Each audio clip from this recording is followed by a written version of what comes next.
अन्नदाताનું આંદોલન આ વિષય ઉપર ચર્ચા કરવા મારી સાથે સ્ટુડિયોમાં હાજર છે કોંગ્રેસમાંથી પ્રવક્તા પંકજસિંહ વાઘેલા, મહેશભાઈ કસવાલા ભારતીય જનતા પાર્ટીમાંથી થોડીવાર પછી આપણી સાથે જોડાશે, સાગરભાઈ રબારી ખેડૂત અગ્રણી સ્ટુડિયોમાં હાજર છે, પ્રશાંત ગઢવી રાજકીય વિશ્લેષક તરીકે આપણી સાથે છે અને ડોક્ટર શેરસિયા કૃષિ નિષ્ણાંત તરીકે આપણી સાથે સ્કાયપથી જોડાયા છે। તમામનું સ્વાગત છે। શરૂઆત સાગરભાઈ આપનેથી કરવી છે, કારણ કે ખેડૂત અગ્રણી હોવાના નાતે જે આંદોલન ચાલી રહ્યું હતું એ ખેડૂત પોતે આંદોલન જાહેર કર્યું હતું, કારણ કે જે કૃષિ કાયદો લાવવામાં આવ્યો છે, જે બિલ પસાર કરવામાં આવ્યું છે તેના વિરોધમાં ખેડૂતો 13 દિવસથી દિલ્હીની સડકો જામ કરીને બેઠા છે। સરકાર સાથે 5 બેઠકો થઈ, આવતીકાલે 6ઠ્ઠી બેઠક મળવાની છે। આ 5 બેઠકમાં કોઈ નિષ્કર્ષ ન આવ્યું અને એના કારણે ખેડૂતોએ ભારત બંધનું એલાન આપ્યું હતું। નો ડાઉટ એમાં 24 રાજકીય પાર્ટીઓએ પણ સમર્થન જાહેર કર્યું। પણ સાગરભાઈ, મારે એ સવાલ પહેલો પૂછવો છે કે શું આ બંધમાં, કારણ કે જે રીતના દ્રશ્યો કેમેરામાં કેદ થયા ને, એ ખેડૂત અગ્રણીઓની ભીડમાં ક્યાંક રાજકીય પાર્ટીઓના ઝંડાઓ પણ દેખાયા હતા, તો શું ખેડૂતના ખભે બંદૂક મૂકીને આ રાજકીય પાર્ટીઓ રોટલા શેકી રહી છે કે ખરેખર ખેડૂતોને સમર્થન આપી રહી છે? દેવાંગભાઈ, આંદોલનની શરૂઆત ખેડૂતોએ કરી હતી અને 13 નહીં, ઘણા દિવસ એ પહેલા ઘણા દિવસ પંજાબમાં ચાલ્યું હતું, હરિયાણામાં પણ ચાલ્યું હતું, મુખ્યમંત્રી ઉપમુખ્યમંત્રીના બંગલાના ઘેરાવો પણ થયા હતા। એટલે આંદોલન તો ઘણા દિવસોથી ચાલતું હતું, લગભગ 2 મહિના પૂરા થવા આવ્યા। જ્યારે દિલ્હીની સરહદે ખેડૂતો પહોંચ્યા ત્યારે એ રાષ્ટ્રીય સમાચાર બન્યા અને સામાન્ય લોકોના ધ્યાનમાં આવ્યા। વાટાઘાટોના 5 દોર પૂરા થયા છે, પણ આ વિષય એટલો જટિલ છે કે એમાં કંઈ તરત ઉકેલ થઈ જવાનો છે એવી કોઈ સંભાવના હું જોતો નથી। એટલે પહેલી જ ડિબેટ વખતે પણ મેં કહ્યું હતું કે આમાં સમય લાગશે, સતત જ્યાં સુધી ઉકેલ ન આવે બંને પક્ષને સ્વીકારીએ એવો, ત્યાં સુધી વાટાઘાટોનો દોર ચાલુ રહેવો જોઈએ। 5 રાઉન્ડ પછી એમાં થોડોક બ્રેક જેવું લાગ્યું હતું। આજે ફરીથી ગૃહમંત્રીએ બોલાવ્યા છે તો સારી વાત છે, કારણ કે વાટાઘાટો વગર તો આનો કોઈ ઉકેલ થવાનો નથી। એક પક્ષીય જાહેરાત કોઈ પક્ષ કરવાનો નથી, ના તો સરકાર જાહેરાત કરવાની છે, ના ખેડૂતો એક પક્ષીય રીતે આંદોલન સમેટવાની જાહેરાત કરવાના છે। બિલકુલ, એટલે વાટાઘાટો એ જ એકમાત્ર ઉકેલ છે।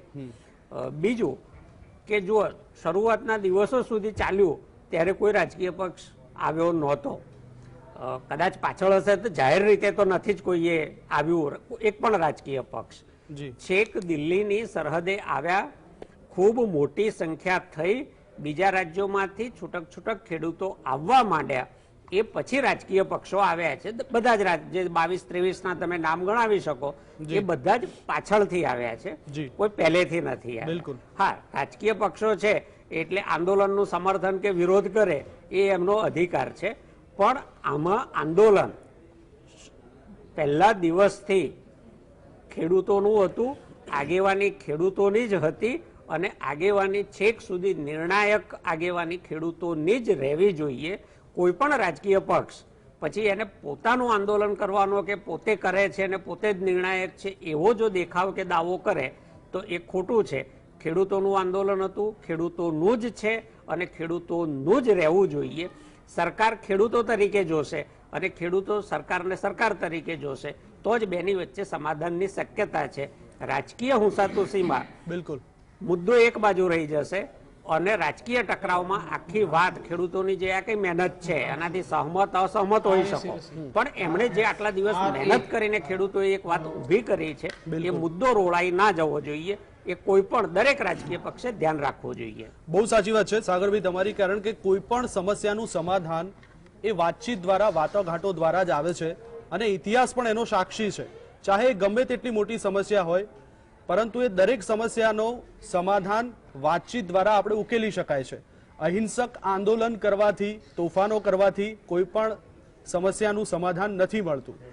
શેરસિયા સાહેબ, આપની પાસે આવવા માંગીશ, કારણ કે ભારતીય સંસ્કૃતિ સાથે વણાયેલું એક સૂત્ર જય જવાન જય કિસાન, આજે કિસાન રસ્તા ઉપર છે અને દુઃખ સાથે કહેવું પડે છે કે કિસાનની પાછળ આજે જવાન પણ જોવા મળ્યો। એ પાછળ ન હોવો જોઈએ, બાજુમાં ચાલતો હોવો જોઈએ તો એ દ્રશ્ય કદાચ વધારે સુંદર લાગે, પરંતુ આજે જે દ્રશ્યો જોવા મળ્યા એ દ્રશ્યો ભારતીય સંસ્કૃતિ, ભારત માટે દુઃખદાયક એટલા માટે કારણ કે આપણે કિસાનને અન્નદાતા કહીએ છીએ અને એ અન્નદાતા આજે રસ્તા પર ઉતરી આવ્યો છે। એમની જે માંગો છે એમની માંગોને લઈને આજે અન્નદાતા અડગ છે, ત્યારે શું કહેશો શિરસિયા સાહેબ આજના આ દ્રશ્યોને જોઈને?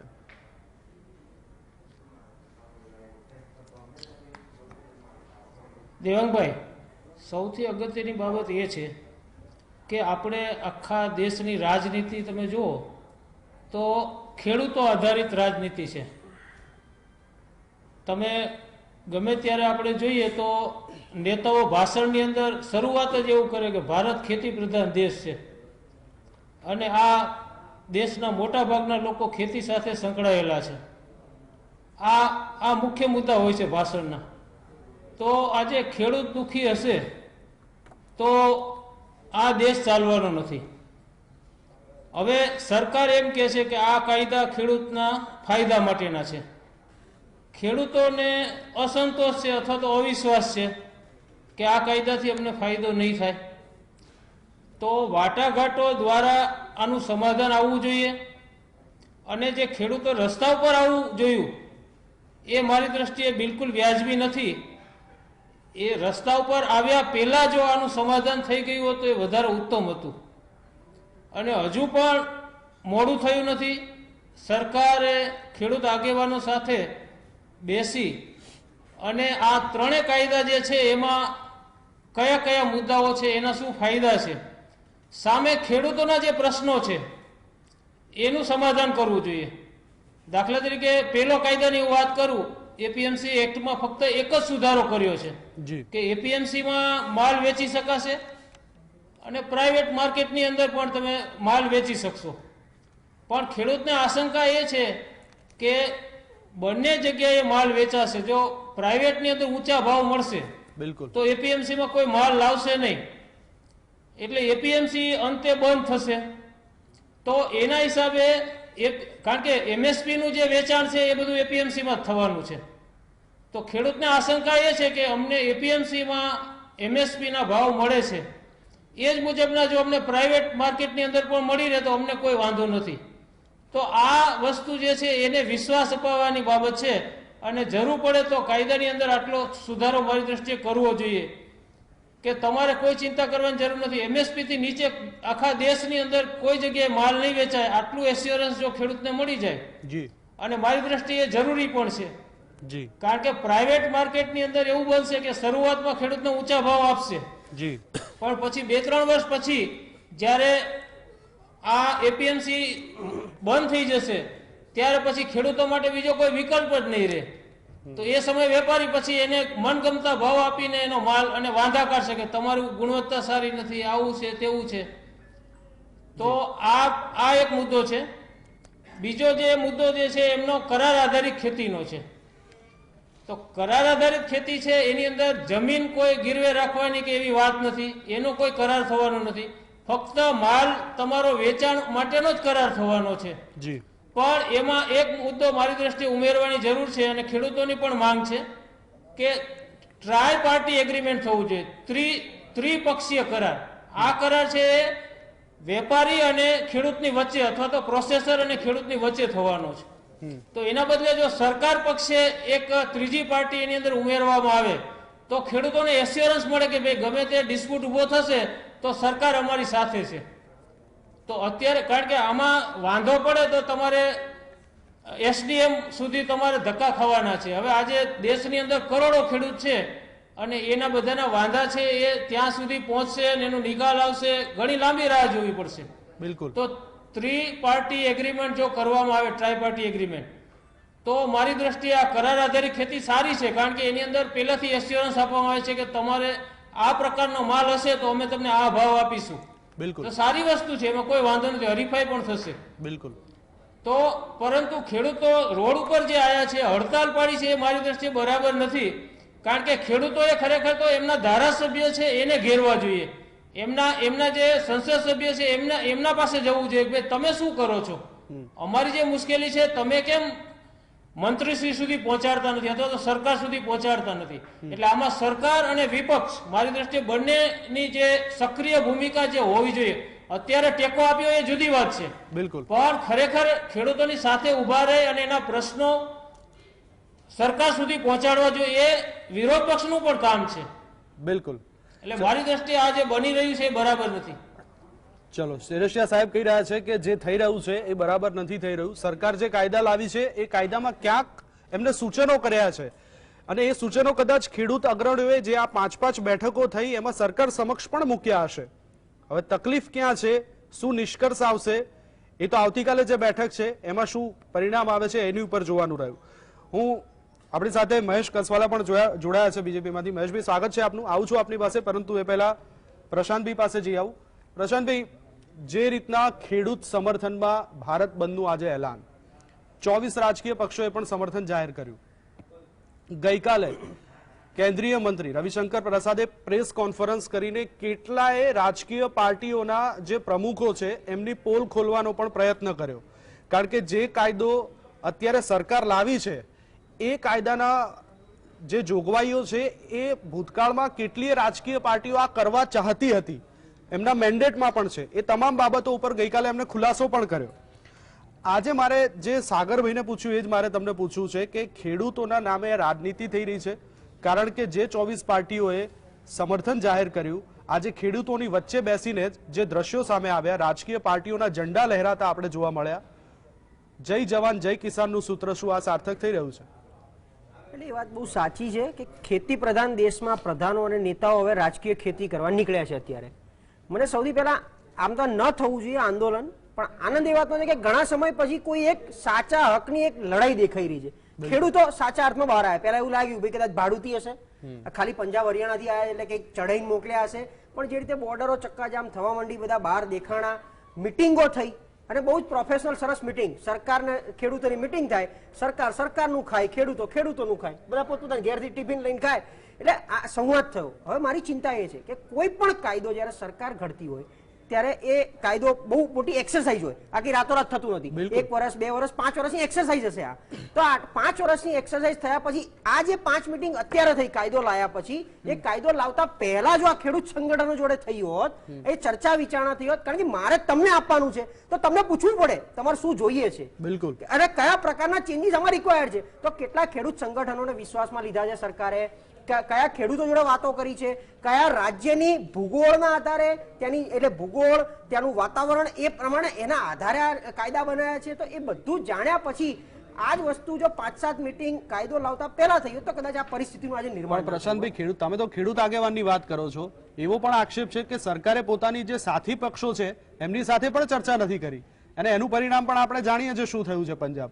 હવે જો અત્યારે હું જે ફરી એની ઉપર જ આવતો હતો, મિટિંગો થઈ, આંદોલન થયું, મિટિંગો થયા પછી નિષ્કર્ષ નથી આવતો. એટલે એક વસ્તુ નક્કી છે કે કોઈ એક છેડે ઈગો છે, સરકાર વર્સિસ ખેડૂત.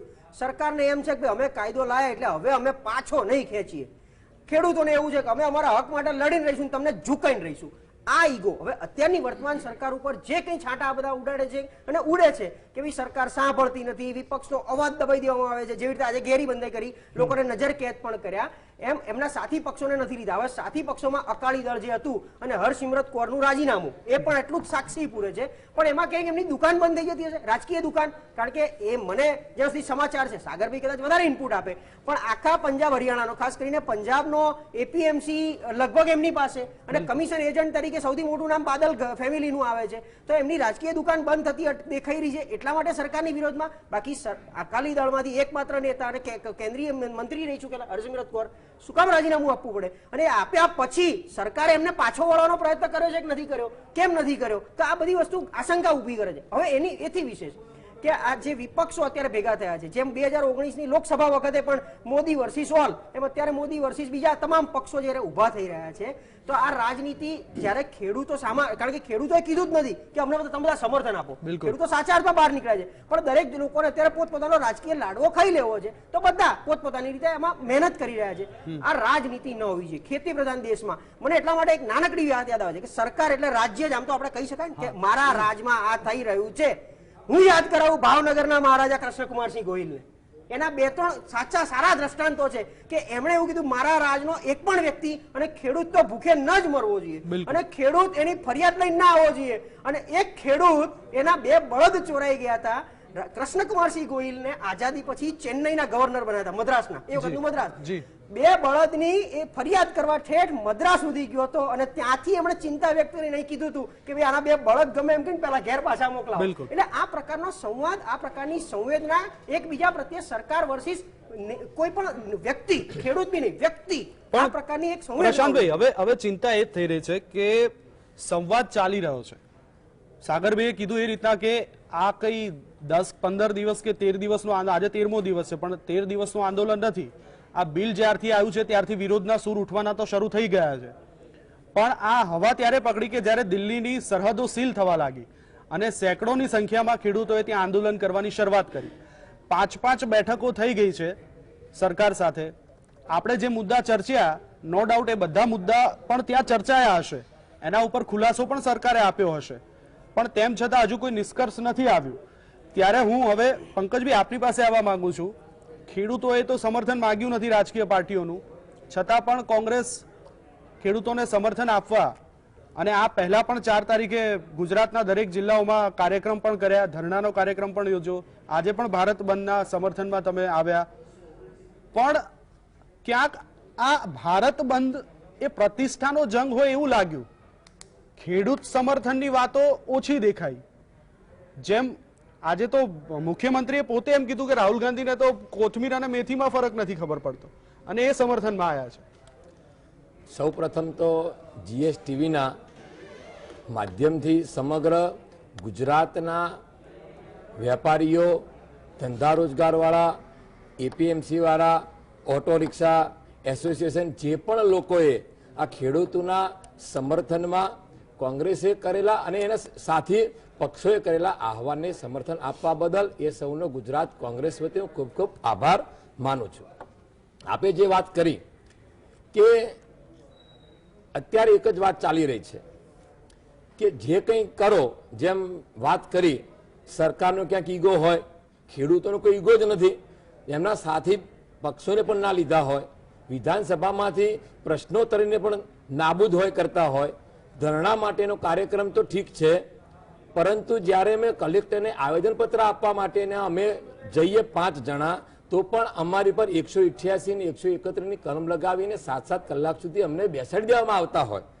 તમે કેવી રીતે અત્યારે સૌ પ્રથમની અંદર તે કોંગ્રેસે સમર્થન એટલા માટે આપ્યું છે કે ખેડૂતોની વાત છે સાચી છે, અને ખેડૂતોની વાત જો સાચી હોય, ખેડૂતની સાથે સાથે સમગ્ર ભારતની અંદર કોઈ પણ અન્યાય થતો હોય તો કોંગ્રેસ પક્ષ એની સાથે ઉભો રહે છે, અડીખમ ઉભા રહી અને એને સાંત્વના આપી અને એને મદદરૂપ થાય છે. એના ભાગરૂપે ખેડૂતો જે માગણી લઈને નીકળ્યા છે એ માગણી યોગ્ય હોવાના કારણે અને સરકાર સાંભળતી નહીં હોવાથી એમની માગણીને, એમની વાતને સમર્થન કોંગ્રેસે આપ્યું છે. તો પંકજસિંહ, તો કોંગ્રેસ દ્વારા કેમ ભારત બંધનું એલાન જાહેર કરવામાં ના આવ્યું? તો જો અમે સમર્થન આપીએ તો પણ તમે એને રાજનીતિનું જો સરકાર આપતી હોય સ્વરૂપ, તો અમે સીધું બંધનું એલાન આપીએ તો ખેડૂતોને એમ કે ભાઈ તમારું આંદોલનનો જસ કોંગ્રેસને ખાટવો છે એટલા માટે થઈને, બાકી કોંગ્રેસની ચિંતા કોંગ્રેસે હર હંમેશા ખેડૂતોની ચિંતા કરી છે અને ખેડૂતોની સાથે જ છે કોંગ્રેસ. બીજી વાત તમે જે કરી કે ગુજરાતના મુખ્યમંત્રી એમ કહેતા હોય કે રાહુલજીને કોથમી અને મેથીમાં નથી ખ્યાલ આવતો, તો આપણે પહેલા પોતાનો અરીસો જોવો જોઈએ કે આપણે પણ, મારે એવું નહીં કહેવું જોઈએ, પરંતુ સમગ્ર ગુજરાતની અંદર ગુજરાતની સ્થાપના થયા પછી આજની સુધી જેટલા પણ મુખ્યપ્રધાનો થયા એમાં સૌથી વધુ હાસ્યાસ્પદ જો કોઈની વાતો થતી હોય, જોક્સ થતા હોય, કાર્ટૂન થતા હોય તો આપણું થાય છે. એટલે આપણે જ્યારે મુખ્યમંત્રીના ખુરશી પર બેઠા હોય ત્યારે આવા રાષ્ટ્રીય કક્ષાના નેતા માટે આવી વાત કરવી એ યોગ્ય ના કહેવાય. અને જો કહેતા હોય બંધ મિશ્ર નથી, સમગ્ર ગુજરાતનો વેપારી સમાજ બંધમાં જોડાયેલો હતો, ખેડૂતો પણ હતા, તમામ એપીએમસીઓ ગુજરાતની બંધને સમર્થન આપ્યું હતું અને ધંધા રોજગાર બંધ રાખવા માટેની વાત કરી હતી.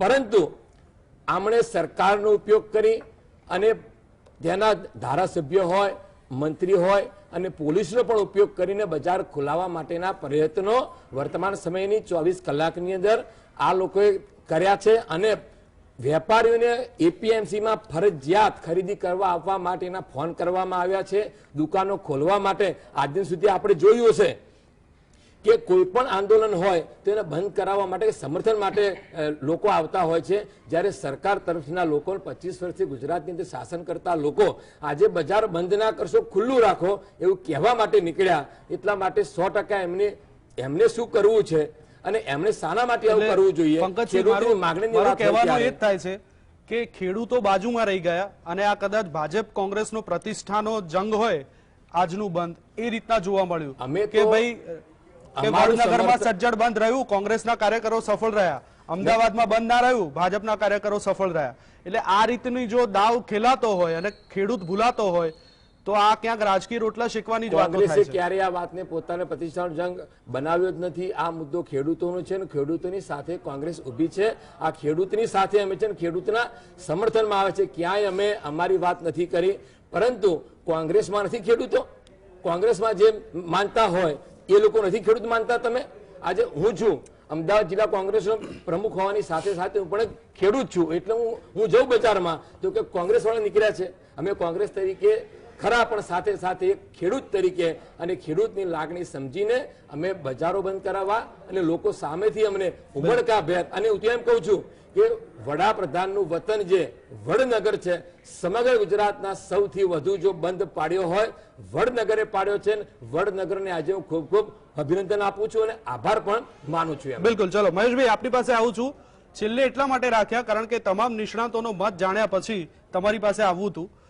વધારે મોટો સવાલ નહીં પૂછું, ખાલી એટલું જ પૂછીશ, જો સંવેદનશીલ સરકાર હોય, ખેડૂત હિતની જો વાત કરતી હોય સરકાર, તો શા માટે સરકાર સડક ઉપર, અરે ખેડૂત સડક ઉપર? પહેલી વાત કે ભારતીય જનતા પાર્ટીની સરકાર અને ભારતીય જનતા પાર્ટી, ચાહે અમારી કેન્દ્રની સરકાર હોય ચાહે રાજ્યની સરકાર હોય, અમે બંધના સમર્થનમાં નહોતા, અમે ખેડૂતોની સાથે. બીજો પ્રશ્ન આપનો છે, બાકીના 4 લોકોના મારે વિગતવાર જવાબો આપવા છે ને બધાને મેં બહુ શાંતિથી સાંભળ્યા છે. ખૂબ સારી ડિબેટ પણ ચાલી રહી છે, એ વાતનો મને આનંદ છે. ભારતીય જનતા પાર્ટીની સરકારે ખેડૂત એટલા માટે સડક ઉપર છે કે કેટલાક ખેડૂત આગેવાનો, ખાસ કરીને પંજાબ અને હરિયાણાના ખેડૂતોના મગજની અંદર જે પ્રકારે નેગેટિવ પ્રચાર થયો, સરકારે જે 3 કાયદાઓ, 2 કાયદાઓમાં સુધારો, એક નવો કાયદો પસાર કરી અને જે રિફોર્મ્સ, કૃષિ માટેના જે રિફોર્મ્સ કર્યા છે, એના માટેની ગંભીર વાતો, ખોટી વાતો ગંભીરતાપૂર્વક જે ખેડૂતોમાં કરી અને ખેડૂતોને ઉશ્કેર્યા છે, પરિણામે ખેડૂત આજે સડક પર છે. થોડા જ સમય પહેલા એ પણ ગુજરાત ટીવી, જીએસટીવીના માધ્યમથી બધા જ લોકોને ખબર છે કે આ જ પ્રમાણે જ્યારે કેન્દ્રની સરકારે સિટીઝનશીપ એમેન્ડમેન્ટનો કાયદો પસાર કર્યો અને એક નવો અભિગમ સાથે નિર્વાસિત ભારતીયોને આ દેશની અંદર સમાન સાથે જીવવાનો હક આપવાની વાત કરી હતી, મહાત્મા ગાંધીની ઈચ્છા પૂરી કરવાની વાત કરી હતી, ત્યારે પણ કેટલાક રાજકીય પાર્ટીઓએ, કેટલાક લેભાગુ નેતાઓની એવી દંભી માનસિકતા વાળા આગેવાનોએ કેવી રીતે અપભ્રંશ ફેલાવી અને ઈ કાયદાની વિરુદ્ધમાં એક વાયુમંડળ ઊભું કરીને કેટલા દિવસથી આંદોલન ચાલુ રહ્યું, કેટલા દિવસ, અને આવી જ રીતે એક બંધનું એલાન પણ થયું ને કેવી રીતે દેશનું જાહેર જીવનને ખેદાન મેદાન કરીને અશાંત કરવાનો પ્રયાસ થયો. તો ફરી એક વખત આ થયું છે. હું એમ માનું છું કે ખેડૂતનો હક છે, અમે ખેડૂત તરફી છીએ. ખેડૂતની કોઈ પણ વાત હોય સાંભળવી પડે. કેન્દ્રની સરકારે 5 વખત વાત એમની સાંભળી છે, એમની સાથે બેઠા છીએ, કાયદાની એક જોગવાઈની છણાવટ એને પ્રેઝન્ટેશનના સ્વરૂપમાં સમજાવી અને કેન્દ્રની સરકારનું મન ખુલ્લું છે કે આમાં કોઈ પણ હજી પણ ખેડૂતના સૂચનો હોય, આમાં કોઈ પણ કાચું કપાઈ પણ ગયું હોય, કોઈ પણ ખોટું થયું હોય તો તમે સૂચવો એ સુધારા કરવાની ભારતની સરકારની તૈયારી છે. સ્વયં પ્રધાનમંત્રીએ કહ્યું, સ્વયં દેશના ગૃહમંત્રીએ કહ્યું, ને છતાં પણ આ આંદોલન સમેટાયું નથી. એક નિષ્પક્ષ રીતે વાત કરતા હતા, એમને સાથે હું બહુ સંમત છું. એમણે કહ્યું કે આંદોલન એ માર્ગનો સમસ્યા છે તો ખેડૂતો અને સરકારની વચ્ચે આ પ્રક્રિયા, સંવાદની પ્રક્રિયા ચાલુ છે. આવતીકાલે પણ એ પ્રક્રિયા છે. હા, આંદોલન ત્યારે કરી શકાય કે જ્યારે સરકાર તમારું સાંભળે નહીં, સરકાર તમારા સુઝાવો સ્વીકારવા માટે તૈયાર ન હોય. સરકાર ફ્લેક્સિબલ છે, તમે સુધારા સૂચવો. એક તો મારી વાત એ છે કે કોંગ્રેસના પ્રવક્તાને ખબર નથી કે આ 3 જે જોગવાઈઓ કરી છે એમાં ખોટું શું છે એને ખબર નથી.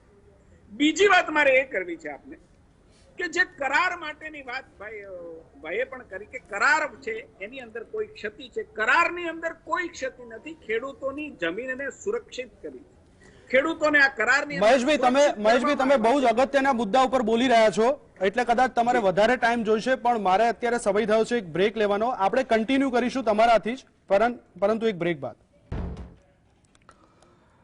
ફરી એકવાર આપનું સ્વાગત છે. ચર્ચા કરી રહ્યા હતા અન્નદાતાનું આંદોલન એના વિશે, અને મહેશ કસવાલાને મેં રોક્યા હતા કારણ કે ખૂબ અગત્યના મુદ્દે તેઓ બોલી રહ્યા હતા. જે 3 ખાસ કરીને કૃષિ બિલના મુદ્દાઓ છે તેની ઉપર બોલી રહ્યા હતા. પણ મહેશભાઈ, એમાં હું એક વાત ઉમેરવા માંગીશ કે જે 3 મુદ્દાની તમે વાત કરી રહ્યા હતા એમાં પરિવર્તનની જે વાતો છે, ખેડૂતો સાથે 5 બેઠકો થઈ, ખેડૂતોએ અને સરકારના પ્રતિનિધિઓએ પણ આ મુદ્દે વાતચીત કરી હશે, તેમ છતાં હજુ આજ દિન સુધી તેનો ઉકેલ નથી આવ્યો. રહી વાત, તમે કોંગ્રેસ ઉપર આક્ષેપ કરતા હતા કે કોંગ્રેસના પ્રવક્તાને ખબર નથી કે કયા કયા મુદ્દાઓમાં કયા હર્ડલ્સ છે, કયા મુદ્દાઓ છે. તો કદાચ આ જે મુદ્દા છે, ગઈકાલે પ્રેસમાં રવિશંકર પ્રસાદે આ મુદ્દાઓ કોંગ્રેસ લાવવાની જ વાતો કરી હતી, એટલે કદાચ કોંગ્રેસ આને બહુ જ ઊંડાણપૂર્વક જાણતું હોય એવું માનવું છે. શું કહેશો? દેવાંગભાઈ, હું એમ માનું છું કે હું વાત જે કરતો હતો એનાથી ડિફર થાવ એના પહેલા મારે વાત કરવી હતી કરાર આધારિત જે ખેતી માટેનો કાયદો આવ્યો છે એની જોગવાઈ શું છે. આ જોગવાઈને સમજ્યા વગર ક્યારેક વાત થતી હોય એવું લાગે છે. અને દેવાંગભાઈ, હું બહુ વિશ્વાસ સાથે કહું છું કે ગુજરાતનો ખેડૂત આ કરાર આધારિત ખેતીની જે જોગવાઈઓ છે એને સમજ્યો છે.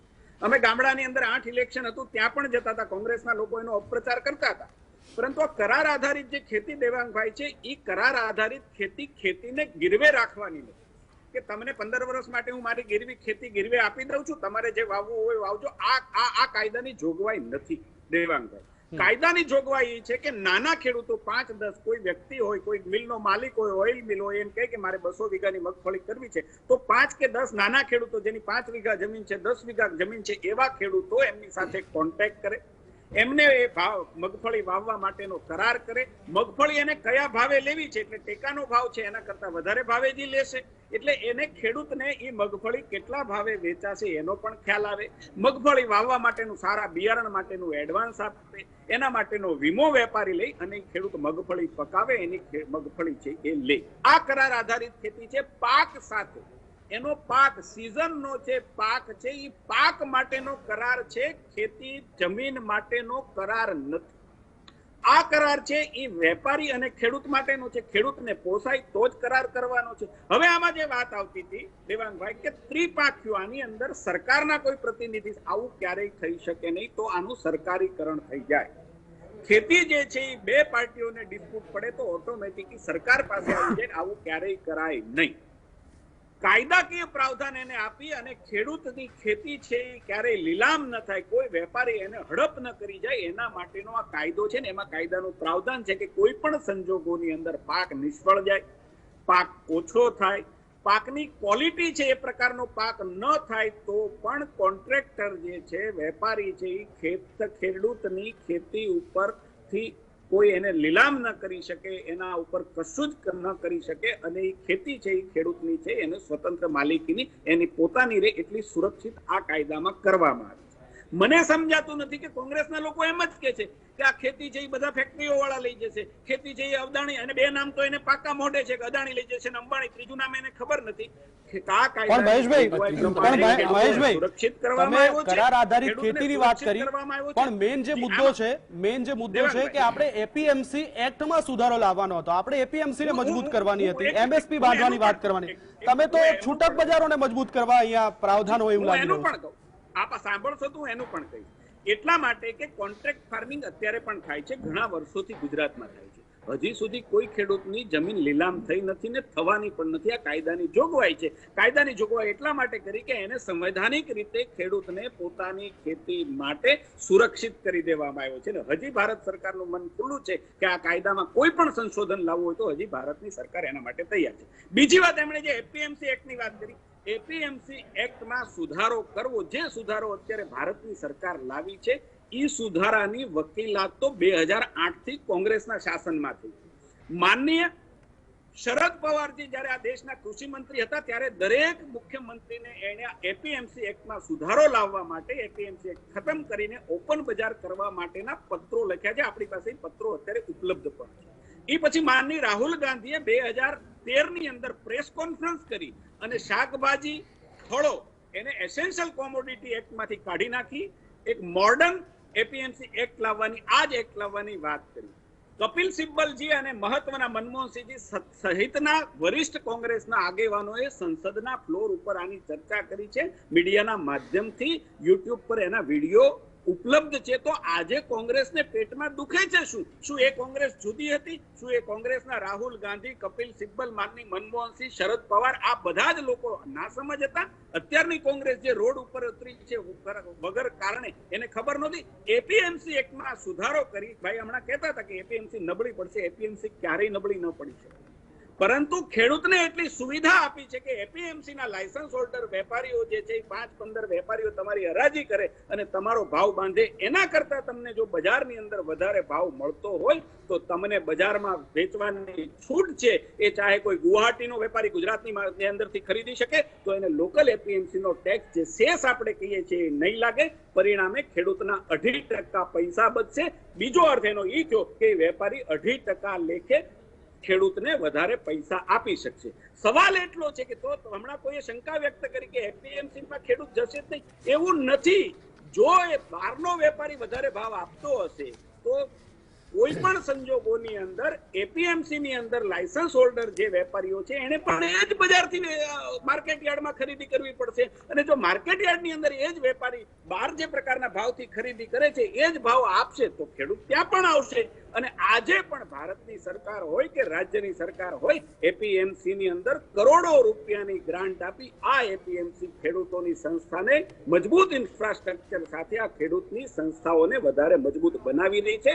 માત્ર ખેડૂત એ 17-18 લાયસન્સ હોલ્ડર લોકલ જે વેપારીઓ છે, જે માર્કેટ યાર્ડના 15-20 વેપારીઓ છે, એના આધારે ખેડૂત ન રહેતા ખેડૂતને વન નેશન વન બજારનો લાભ મળે. ને આ નિયમ પણ મનમોહનસિંહજીએ સ્વીકારેલો છે કે બજારને ઓપન કરો, માલની હરીફાઈ થાય, વેપારીઓ હરીફાઈ થાય માલ લેવા માટેની વેપારીઓમાં, તો એ ફાયદો છે જે પ્રોડ્યુસર હોયને મળે. એ તો જ્યારે બજારો ખુલ્લા મૂક્યા, વૈશ્વિક બજારીકરણ કર્યું ત્યારે મનમોહનસિંહજીએ સ્વીકારેલો છે. તો આજે કોંગ્રેસના લોકો કયા આધારે આ કાયદાનો ચલો મહેશભાઈ, વિરોધ કરે છે એ પંકજસિંહને મને સીધો જ પૂછી લઈએ. પંકજસિંહ બેઠા છે. પંકજસિંહ શું કહેશો? કારણ કે આ જે કાયદા છે એ કાયદાની તરફેણ જ કોંગ્રેસે કરી હતી. વન નેશન વન બજારની વાત પણ કોંગ્રેસ લાવી હતી. તમે વિરોધ કરો છો આજે? વિરોધ શેના માટે કરો છો? અરે મહેશભાઈ, તમે આખા મુદ્દાને આ વાત જે બંધના સમર્થનની વાત હતી, મને કઈ ખ્યાલ નથી. એ વાત નથી. મારા અગાઉના જે આપણા સાથીઓએ શેરસિયા સાહેબ અને એ બધાએ સંપૂર્ણ વાત કરી હતી, એટલે હું એની વાત ફરી વખત કરી અને આપણો સમય નતો બગાડવા માંગતો. પરંતુ તમે કોઈ પણ વાત હોય ત્યારે સામેવાળા ઉપર ગમે તે નાખીને વાત કરો છો. એના કરતા તમે આટલું બધું જાણતા હો તો ગુજરાતના ખેડૂતો અને એપીએમસી અને વેપારીઓ બધા આજે બંધના સમર્થનમાં હતા એની વાત કરો. અને એને તમે ખુલ્લું કરવા માટે કેમ તમારે જવું પડ્યું? જો એ લોકો સમજતા હતા, તમારો કાયદો સારો હતો અને ખેડૂતો તમારી સાથે હતા, વેપારીઓ તમારી સાથે હતા, તો આજે સમગ્ર ગુજરાતની અંદર વેપારીઓ અને એપીએમસી તમારે ચાલુ કરાવવા માટે તમારે ફોન કરવા પડ્યા છે. તમારે રૂબરૂ તમારે ટોળાવડી જવું પડ્યું છે. એટલા માટે તમે એ વાત કરો. કાયદો તો છે, બધાને ખબર છે. કાયદાની અંદર આપણા અગાઉના જે હતા એમણે બધા વાત કરી છે. એમએસપી તમે કેમ ખતમ કરવા માંગો છો? એપીએમસી 2 થાય કે 1 થાય કે 3 થાય, તમે એમએસપી ને કેમ ખતમ કરવી છે એ કહો. જી મહેશભાઈ. દેવાંગભાઈ એમએસપી તમારે એક મિનિટ. જી મહેશભાઈ. દેવાંગભાઈ, હું બહુ સ્પષ્ટતા કરવા માંગુ છું કે કોંગ્રેસના પ્રવક્તા એવું કે છે કે અમે તો બંધને અનુમોદન આપ્યું છે, પણ બંધ શેના માટે હતું તો એને ખબર જ નથી.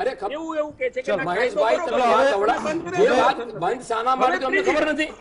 આના માટે અમે છેલ્લા 4 મહિનાથી ખેડૂતોની સાથે આયોજન પત્રો આપ્યા છે, ધરણા કર્યા છે, આ બધું કરે પછી અમને ખબર નથી. ચલો, બંને રાજકીય પક્ષોના પ્રવક્તા છે એ ક્યાંક ફરીથી બંધે લઈને આવે છે, પણ વાત ખેડૂતોની છે.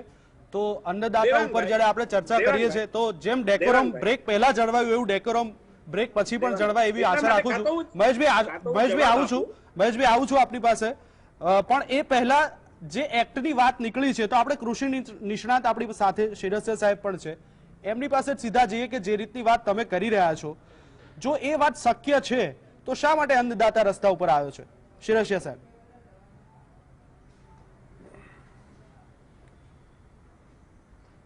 જી દેવાંગભાઈ, મહેશભાઈએ જે વાત કરી કે ખેડૂત છે એપીએમસીમાં માલ વેચી શકશે અને પ્રાઇવેટ માર્કેટમાં પણ માલ વેચી શકશે, એમની વાત બિલકુલ સાચી છે, પણ જો ખેડૂતને ઊંચો ભાવ મળશે તો એ એપીએમસીમાં જવાનો નથી, કારણ કે એપીએમસીમાં સેસ અને ટેક્સ લેવાનો છે. પ્રાઇવેટ માર્કેટની અંદર કોઈ ટેક્સ લેવાનું નથી, સેસ લેવાની નથી, તો સ્વાભાવિક છે કે ખેડૂત ત્યાં જ જવાનો છે. તો એપીએમસીમાં ખેડૂતો ઓછા જ હશે, કારણ કે એપીએમસીની જે આવક છે એ સેસની જ આવક છે અને એના હિસાબે જ એપીએમસી અત્યારે ચાલે છે. એટલે એપીએમસી નબળી પડશે એ ચોક્કસ વાત છે, તમે સ્વીકારો ના સ્વીકારો જુદી વાત છે. પણ આજે સરકારે, આ સરકાર જ્યારે સત્તામાં આવી ત્યારે એમણે એમ વાત કરી હતી કે ભાઈ એપીએમસી ને આપણે સ્ટ્રેન્થન કરવાની છે. બિલકુલ. અત્યારે આપણા દેશની અંદર 7,000 એપીએમસી છે અને અમુકમાં તો 10,000 કિલોમીટરે 500 કિલોમીટર દૂર જવું પડે એને માલ વેચવા માટે થઈને, એવી પણ પરિસ્થિતિ છે. તો દરેક તાલુકાની અંદર એપીએમસી હોવી જોઈએ. એટલે ખરેખર તો એપીએમસી ને સ્ટ્રેન્થન કરવી જોઈએ, એનું ઇન્ફ્રાસ્ટ્રક્ચર વધારવું જોઈએ અને ખેડૂતો જ્યારે માલ લઈને ત્યાં જાય એપીએમસીમાં, ઘણીવાર એવું બને છે કે ભાવ મળે નહીં તો ખેડૂતને માલ પાછો લઈને એના ઘરે લઈ જવો પડે, તો એને ટ્રાન્સપોર્ટેશનનો ખર્ચો થાય છે. બિલકુલ. તો આટલા માટે થઈને ત્યાં સંગ્રહ માટેની પણ એપીએમસીમાં વ્યવસ્થા કરવી જોઈએ, એના માટેની સરકારે ગ્રાન્ટ આપવી જોઈએ. અને સાથે સાથે એપીએમસીની અંદર ખાતર, બિયારણ, જંતુનાશક દવા, તમામ વસ્તુ ત્યાંથી મળવી જોઈએ. આ રીતની જો ફેસિલિટી એપીએમસીમાં ઊભી થાય તો મને લાગે આ બધા પ્રશ્નો પણ હળવા થઈ જાય. શિરેશ સાહેબ બહુ સારો મુદ્દો લાવ્યા કે આ બધી વસ્તુ ઉપર પણ પ્રાઇવેટાઇઝેશન તો થઈ ગયું છે, પ્રાઇવેટ કંપનીઓ આવી ગઈ છે. તમે જી, બીજો મારો મુદ્દો છે ટ્રાયપાર્ટી એગ્રીમેન્ટની. મહેશભાઈએ વાત કરી, તમે ગુજરાત સરકારનો કરાર આધારિત ઠરાવ છે એ જોઈ લેજો. આપણે ત્યાં 2003 થી કરાર આધારિત ખેતીનો ઠરાવ થયેલો છે, એની અંદર ટ્રાયપાર્ટી એગ્રીમેન્ટની જોગવાઈ છે. એમાં કરાર તો બે પાર્ટી વચ્ચે જ થાય, પણ ત્રીજું જે સરકાર છે એને પીઠબળ આપે કે ભાઈ આમાં કઈ પણ ડિસ્પ્યુટ ઉભો થશે તો અમે તમારી સાથે ઉભા છીએ, ખેડૂતો સાથે. કારણ કે જે આ નવો જે કાયદો બનાવ્યો છે એમાં ડિસ્પ્યુટ થશે તો એસડીએમ પાસે જવાનું છે. હવે તમે વિચાર કરો કે તાલુકાની અંદર કેટલા ખેડૂતો હોય અને ડિસ્પ્યુટ ઉભા થશે તો એસડીએમ ને એ સમય મળવાનો છે. એટલે સરકારની નીતિ બરાબર સારી છે કે ભાઈ ખેડૂતોને લાભ મળે, સારો ભાવ મળે, પણ જ્યારે ડિસ્પ્યુટ ઉભો થશે ત્યારે મુશ્કેલી થવાની છે. કારણ કે ખેડૂતોએ, કંપની અથવા તો પ્રોસેસરે એવું કીધું હશે કે મને આટલા ગ્રામ વજનનું બટેટું જોઈએ તો જ હું તમારો માલ આ ભાવથી લઈશ. એટલે ભાવ જો ડાઉન થઈ જશે તો ખેડૂતનો પાસેથી માલ લઈ જશે, પણ જો ભાવ ઊંચો જશે અત્યારે જે તો ખેડૂતો પછી છે એમ કહેશે એ કે જો ભાઈ આ તો અને તો તમારે ઉપર બટેટું છે એ આ જો અને ક્વોલિટીનું તો નથી. ઉપર અસમંજસતા અનુભવી રહ્યા છે. મહેશભાઈ આંગળી ઊંચી કરી. મહેશભાઈ 1 મિનિટમાં જવાબ આપશો, પછી હું સાગરભાઈ પાસે જવાનો છું. જી, સાહેબે જે વાત કરી એ વાત સાચી છે કે આપણે ત્યાં 2003 થી ખેતી થાય છે, પરંતુ 2003 પછી ખેતી થાય છે અને સરકાર જે કાયદો લાવ્યો છે એ સરકાર કાયદો એટલા માટે, હું પણ એસડીએમ છે એ સરકાર છે, એસડીએમ છે એ સરકારનો પાર્ટ છે, એટલે જ આ કાયદાની અંદર પ્રાવધાન છે કે જો કોઈ ડિસ્પ્યુટ ઉભો થાય ખેડૂત અને વેપારી વચ્ચે, ખેડૂત અને કોન્ટ્રાક્ટર વચ્ચે, તો કોઈ ખેડૂતે કોર્ટના ધક્કા કેટલા ખાવા પડે છે, જ્યુડિશિયલી સિસ્ટમ, જ્યુડિશિયલીમાં કેટલી વાર લાગે છે આપણે બધા જ જાણીએ. એટલે ખેડૂતે હેરાન ન થવું પડે, ખેડૂતે વકીલ ન રાખવો પડે અને એસડીએમ કક્ષાના લોકો પાસે અરજી, સાદી અરજી કરે અને 30 દિવસમાં, દેવાંગભાઈ ખ્યાલ રાખજો, 30 દિવસમાં જ એસડીએમ એનો ચુકાદો આપી દેવો પડે. આ ખેડૂતના હિતની વાત કરી છે. બીજી વાત, એવો ડિસ્પ્યુટ સર્જાય કે હવે મારે કોન્ટ્રાક્ટ છે એ અધૂરો છોડવો, કોઈ પણ સ્થિતિની અંદર 2 વર્ષ માટે કોન્ટ્રાક્ટ કર્યો હોય, 2 સિઝન માટે કર્યો હોય, તો એમાં માત્ર ખેડૂત આઝાદ છે. ખેડૂત છે એને એમ થાય કે આ વેપારી સાથેનો કોન્ટ્રાક્ટ છે, મારો અવધિ પૂરી નથી થઈ છતાં મારે નીકળી જવું છે, તો ખેડૂત એમાંથી આઝાદ છે, ખેડૂત નીકળે. આ કાયદાનું પ્રાવધાન છે એ કહું છું કે ખેડૂત એમાંથી નીકળી શકે છે. કોન્ટ્રાક્ટર બંધાયેલો છે, કોન્ટ્રાક્ટરને એવી ઈચ્છા થાય કે ના હવે આ ખેડૂત સાથે મારો કરાર થઈ ગયો છે પણ મારે અધવચ્ચે છોડવો છે, તો એમાં કોન્ટ્રાક્ટર નીકળી શકતો નથી. આ સુરક્ષા ખેડૂતોને આ કાયદા દ્વારા આપી છે. બીજી વાત એને એપીએમસી ની કરી. આજે પણ સાહેબ હું બહુ ભરોસા સાથે, બહુ જવાબદાર વ્યક્તિ તરીકે કહું છું કે આજે પણ એપીએમસી ને સ્ટ્રેન્થન આ રાજ્યની સરકાર, વિજયભાઈની સરકાર, માનની નરેન્દ્રભાઈની મોદીની સરકાર ખેડૂતોના માલની સુરક્ષા માટે કરોડો રૂપિયા આપીને ત્યાં નવું ઇન્ફ્રાસ્ટ્રક્ચર તૈયાર કરે છે. આપણે જે વાત કરી મહેશભાઈ ફરીથી મહેશભાઈ આવું પણ એક સાગરભાઈ પાસે એક નાનકડો સવાલ પૂછી લઉં સાગરભાઈને સાગરભાઈ, જે રીતની શિરોસિયા સાહેબે વાત કરી, મહેશભાઈ વાત કરી રહ્યા છે, કૃષિ કાયદા અને એની જોગવાઈઓને લઈને એક મોટું મન રાખીને અત્યાર સુધી ખેડૂત અગ્રણીઓ સાથે સરકારના પ્રતિનિધિઓ વાત કરી રહ્યા છે, કૃષિ મંત્રી ખુદ વાત કરી રહ્યા છે, પણ નિષ્કર્ષ હજુ સુધી આવ્યો નથી. કોકડું ક્યાં ગૂંચવાયેલું છે? કારણ કે ખેડૂતો માને છે કે જે 3 બિલ છે એ રદ કરો. સરકાર કહી રહી છે કે જે હર્ડલ્સ છે, જે મુદ્દાઓ જે છે, જે અસમંજસતાવાળા મુદ્દાઓ છે, તમે અમને કહો, વિચારીને એની ઉપર નિષ્કર્ષ કરીશું. કરાર આધારિત ખેતીની જેમ શિરોસિયા સાહેબે વાત કરી કે ટ્રાયપાર્ટી એગ્રીમેન્ટ કરો, શું વાંધો છે? તો સમાધાનની રૂએ અને વાતચીત દ્વારા જો કોઈ સમસ્યાનો ઉકેલ લાવવો પડશે તો ક્યાંક જતું કરવાની ભાવના પણ રાખવી પડશે. ખેડૂત તો પોતાની માંગને લઈને અડગ બેઠા છે. આ જ વસ્તુ ક્યાંક આ આંદોલનનું સ્વરૂપ આપી રહી છે. શું કહેશો? દેવાંગભાઈ, મેં પહેલા જ એટલે આજે શરૂઆતમાં જ કહ્યું ને, અગાઉ પણ કહ્યું છે કે વાટાઘાટો સિવાય આનો ઉકેલ આવવાનો નથી. અને બંને પક્ષો જો ઝક્કી વલણ રાખીને બેસી રહે તો પણ આનો કોઈ રસ્તો નીકળવાનો નથી. ત્રીજો રાઉન્ડ જ્યારે વાટાઘાટોનો થયો ત્યારે એટલે ત્રીજા રાઉન્ડ પછી જ્યારે કૃષિ મંત્રી પ્રેસને સંબોધતા હતા ત્યારે મને આશા ઊભી થઈ હતી કે હવે રસ્તો નીકળશે. કારણ કે પહેલા રાઉન્ડ તો પરસ્પર સમજાવવામાં ગયો, બીજો રાઉન્ડ લેખિત જે કલમ સામે વાંધા હતા એ ખેડૂત સંગઠનો પાસે માગ્યા હતા અને ખેડૂત સંગઠનોએ આપ્યા હતા. ત્રીજા રાઉન્ડમાં એના પર ચર્ચા થયા પછી નિર્ણય નહોતો થયો, પણ પ્રેસ બ્રીફિંગમાં કૃષિ મંત્રીશ્રીએ કહ્યું હતું કે એમના તરફથી જે મુદ્દા મળ્યા છે એ ઉપર સરકાર સુધારા કરશે. કેવી રીતે સુધારા થઈ શકે એની એટલે જે એક પ્રોસેસ હોય છે સુધારા કરવા માટેની પણ, અને એને માટે કૃષિ વિભાગના અધિકારીઓ સાથે બીજે દિવસે કૃષિ મંત્રીશ્રીની ચર્ચા પણ થઈ. એ પણ પ્રેસનું રિપોર્ટિંગ હતું. પાંચમા રાઉન્ડમાં ક્યાં વાત તૂટી ગઈ એ મને પણ નથી સમજાયું. કારણ કે ત્યાં સુધી એવું હતું કે કાયદામાં જરૂરી સુધારા કરી અને વાત આગળ ચાલશે, પણ એ પછી પાછું એ વલણ આવ્યું કે કાયદા પાછા ખેંચાય અને સરકારે કહ્યું કે નહીં, કાયદામાં પાછા ખેંચવાની વાત નહીં થાય, સુધારાની વાત થશે. એટલે મડાગાંઠ અહીંયા આવીને ક્યાંક અટકી છે. હવે એની પાછળના શું પરિબળો કામ કરી રહ્યા છે એ મને ખબર નથી, પણ હજી પણ એ જ અપેક્ષા છે, એ જ વિનંતી છે કે બંને પક્ષોએ નહીં, પણ સાગરભાઈ, જેમ જેમ સમય જાય એમ અનેક પ્રકારના હિતો કોઈ પણ આંદોલનમાં ભળતા હોય છે. એવું નથી કે આ માત્ર આ એક જ આંદોલનમાં ભળશે.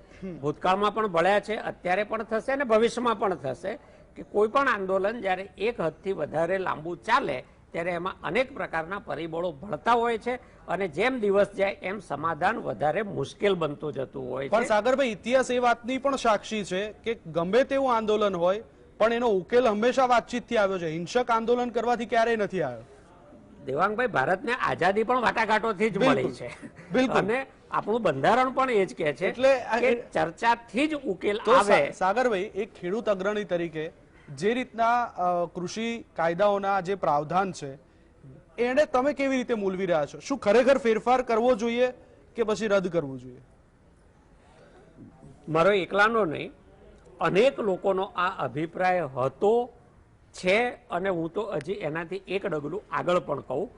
આપણે જ્યારે ડેટા જોઈએ છીએ, જો લાગણી એક વસ્તુ છે, વાસ્તવિકતા એક વસ્તુ છે. ડેટા જોઈએ છીએ તો છેલ્લા લગભગ 30 વર્ષથી ભારતનો કૃષિ વિકાસ દર લગભગ એક ધારો સ્થિર રહ્યો છે. ખેડૂતોની આવક પણ લગભગ સ્થિર રહી છે, એમાં કોઈ વધારા થતા નથી. હવે જે વસ્તુ 30 વર્ષથી અકબંધ પડી છે એને જ્યાં સુધી તમે હલાવીને સાફસૂફ નહીં કરો, એટલે કે સુધારા નહીં કરો, તો એ આવક વધવાની નથી, કૃષિ વિકાસ દર વધવાનો નથી. એટલે તમારે કેટલાક ફેરફારો કરવા જ પડે. અને હું પી ચિદમ્બરમનો પણ જેવા આ ઓર્ડિનન્સ બહાર પડ્યો અને બિલ પાસ થયું એ પછી હું પી ચિદમ્બરમનો પણ એક આર્ટિકલ વાંચતો હતો. દર રવિવારે એ લખે છે રેગ્યુલર. એમણે પણ કહ્યું છે કે ખેતીમાં સુધારા એ ઘણા વખતથી પડતર પડેલા હતા. It was long overdue. એ કરવા જરૂરી હતા. પણ એમણે જે વાંધો લીધો હતો તે એ હતો કે જે રીતે એની જાહેરાત થઈ અને જે રીતે એને લાગુ કરાયા એ બરાબર નથી. કારણ કે આ રાજ્યનો વિષય છે એટલે બધાને વિશ્વાસમાં લઈને લાગુ કરવા જોઈએ. હું પણ માનું છું આજ નહીં, હજી બીજા ઘણા વધારે ખેતીમાં સુધારાની જરૂર છે. ખેતીમાં આવક વધશે. આપણે કહીએ કે 70%થી વધારે લોકો ખેતીમાં રોકાયેલા છે. હવે એ 70%થી વધારે લોકોની જો આવક નહીં વધે, એ વ્યવસાય નફાકારક નહીં થાય તો દેશનો વિકાસ કે પ્રગતિ કેવી રીતે થવાની છે? એટલે આ જે મોટો વર્ગ છે એની આવક વધારવા માટે તમારે જે કોઈ પગલાં ભરવા પડે એ ભરવા પડશે. હા, ક્યાંક ભૂલ થઈ શકે, પણ ભૂલ સુધરી પણ શકે છે. કેટલાક જોખમો તો લેવા જ પડે એમ હું માનું છું. અને એવું કહેવાય છે કે પરિવર્તન વગર પ્રગતિ પણ શક્ય નથી. પણ મહેશભાઈ, જેમ સાગરભાઈએ મોટું મન રાખીને વાત સ્વીકારી, ખેડૂતો પણ ત્યાં દિલ્હીમાં સ્વીકારી રહ્યા છે, સરકાર પણ સ્વીકારી રહી છે, બંને એકબીજા સાથે વાટાઘાટો થઈ રહ્યા છે, પણ રાજકીય પક્ષો રાજકીય રોટલા શીખી રહ્યા છે.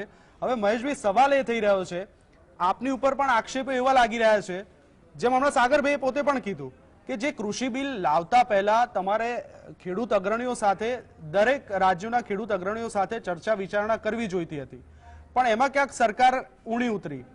ન તો એમને ખેડૂતો સાથે ચર્ચા કરી, ન તો પોતાના સાથી પક્ષો સાથે ચર્ચા કરી, અને એટલા માટે આજે આપણે આ ભારત બંધ અને કેટલાય દિવસોથી ખેડૂતો રસ્તા ઉપર આપણે જોઈ રહ્યા છે. દેવાંગભાઈ, એ વાત સાચી છે કે બધા કહેવા માટે કે પણ છે કે સરકારે ખેડૂત સાથે વાત નથી કરી, સરકારે સાથી પક્ષો સાથે વાત નથી કરી.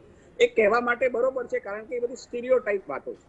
હું બહુ સ્પષ્ટપણે માનું છું કે ભારતની સરકારે આ સુધારા લાવતા પહેલા આ ચર્ચા વર્ષો સુધી ચાલી છે. સાગરભાઈની વાત સાથે હું સંમત છું કે લગભગ 35 વર્ષથી આ દેશનો ખેડૂત આ સુધારાઓ માટે રાહ જોતો હતો. કારણ કે આ 35 વર્ષથી ખેડૂત એમને એમ છે, એ વાત સાથે હું સંમત છું. કૃષિનું ઉત્પાદન વધ્યું છે, કૃષિના ઉત્પાદનનું મૂલ્ય વધ્યું છે, પણ ખેડૂતની આવક નથી. આ વાત સાથે બિલકુલ હું સંમત છું. એટલા માટે જે કાયદાઓ, જે પદ્ધતિઓ, જે પરંપરા 70 વર્ષથી ખેડૂતનું સારું નથી કરી શક્યું, આજે પણ, ત્યારે પણ ખેડૂત આત્મહત્યા કરતો હતો, આજે પણ ખેડૂત આત્મહત્યા કરે છે, તો શું આ કાયદાઓમાં સમય પ્રમાણે સુધારો કરીને એક નવો અભિગમ સાથે નવો અખતરો આપણે ન કરી શકીએ? આટલું મોટું મન સરકારનું છે તો ખેડૂતનું આગેવાનોનું કેમ ન હોઈ શકે? આ જ ખેડૂત આગેવાનો આ માગણી કરનારા મેં જોયા છે. એપીએમસી એક્ટની અંદર સુધારો કરવો જોઈએ, ખેડૂતને ઓપન બજાર મળવું જોઈએ. પણ મહેશભાઈ, અખતરા કરતા પહેલા વિશ્વાસમાં લેવા જોઈતા હતા, એવી વાતો થઈ રહી છે. અખતરા કરો એનો વાંધો નથી, પણ વિશ્વાસમાં તો લો. દેવાંગ, કોનું હું નામ લઉં? આપ મને કહેશો કોનું મારે નામ લેવું? સરકારે ખેડૂતના તજજ્ઞો સાથે, ખેતીના તજજ્ઞો સાથે ચર્ચા વિચારણા કરી હોય, ખેડૂતના એસોસિએશનો સાથે ચર્ચા વિચારણા કરી હોય, સંસદની અંદર બેસનારા અહીંયાથી જ આપણા કેટલા સાંસદો ખેડૂત છે. દાખલા તરીકે મોહનભાઈ કુંડારિયા ખેડૂત છે, આપણા રાજ્ય કક્ષાના કૃષિ પ્રધાન પરસોત્તમભાઈ રૂપાલા ખેડૂત છે, આપણા બીજા કેટલાય લોકો ખેડૂત છે. તો હરસિમરત કૌરે કેમ રાજીનામું આપ્યું? વર્ષોથી જોડાયેલી પ્રકાશસિંહ બાદલની પાર્ટી કેમ દૂર થઈ ગઈ ખેડૂતોના મુદ્દે?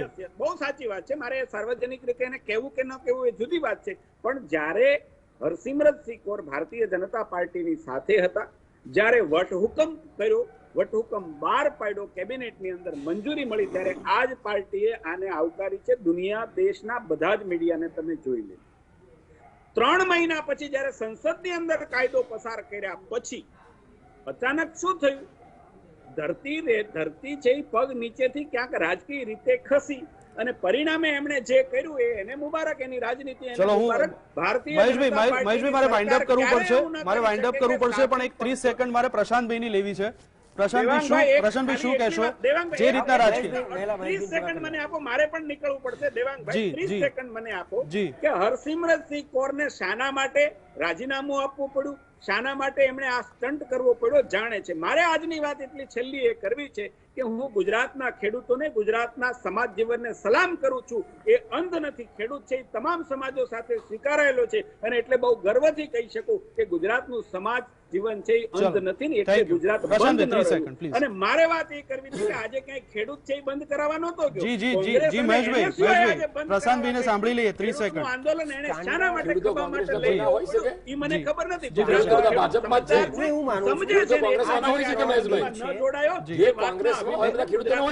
પંકજસિંહ, વાઇન્ડ અપ કરવું છે. 30 સેકન્ડ. હું એવું માનું છું આ 3 બિલ જે છે એ ખેડૂતને એક્સ્ટ્રા એટલે એડિશનલ બેનિફિટમાં છે. સ્ટાન્ડર્ડ એસઓપી છે કે ખેડૂત એની રીતે પાકનું એટલે વાવણી, લણણી, કાપણી જે કંઈ કરે છે એમને કરતો રહે. માનો સાગરભાઈ ખેડૂત છે, એમની રીતે ખેતી કરશે, આ છે તે, એમાં એમને જરૂર પડે તો આ કાયદામાં એમને ક્યાંક ને ક્યાંક એડિશનલ બેનિફિટ થવાના છે. સ્ટ્રોંગલી પેલા કોર પ્રોસેસમાં નથી આવવાની, બરાબર છે. બેઝિક ખેતી કરવા માટે કોઈ પણ ખેડૂતને 5 વસ્તુ જોઈએ છે. સસ્તું બિયારણ જોઈએ છે, સિંચાઈનું પાણી જોઈએ છે, સસ્તી લાઇટ વીજળી મફતના ભાવમાં જોઈએ છે, જે પાક આવે એ પાક એપીએમસીમાં એમએસપી ટેકાના ભાવે વેચાવો જોઈએ, એટલે ખેડૂત ખુશ છે. અને આ બધાની ઉપર જો અતિવૃષ્ટિ અનાવૃષ્ટિ આવે તો એને જે પાક ધિરાણ ને પાક વીમો લીધો છે વીમાના પૈસા મળવા જોઈએ. બિલકુલ. તો આમાં ક્યાં તમે પૂર્વ કરી રહ્યા છો? ખેડૂતો રસ્તા ઉપર છે, એ પણ એક સત્યતા છે. ખેડૂતો સરકારના કૃષિ કાયદાનો વિરોધ કરી રહ્યા છે, એ પણ એક સાચી વાત છે. આવતીકાલે બેઠક છે 7 વાગે, ગૃહપ્રધાન પણ બેઠક કરી રહ્યા છે ખેડૂત અગ્રણીઓ સાથે. આશા રાખીએ કે બહુ જલ્દીથી આ વાતનો નિષ્કર્ષ આવી જશે, કારણ કે જે રીતના અખતરા થઈ રહ્યા છે એ અખતરા ખેડૂતોના અને દેશના ફાયદામાં આવે એવી આશા રાખીએ છીએ. વહેલા ચર્ચામાં ભાગ લેવા માટે થઈને પંકજસિંહ, મહેશભાઈ, સાગરભાઈ, પ્રશાંતભાઈ, શિરેસિયા સાહેબ, આપ તમામનો આભાર. દર્શક મિત્રો, ચર્ચામાં અત્યારે બસ આટલું જ. વધુ સમાચાર અને અપડેટ માટે આપ જોતા રહો GSTV. નમસ્કાર.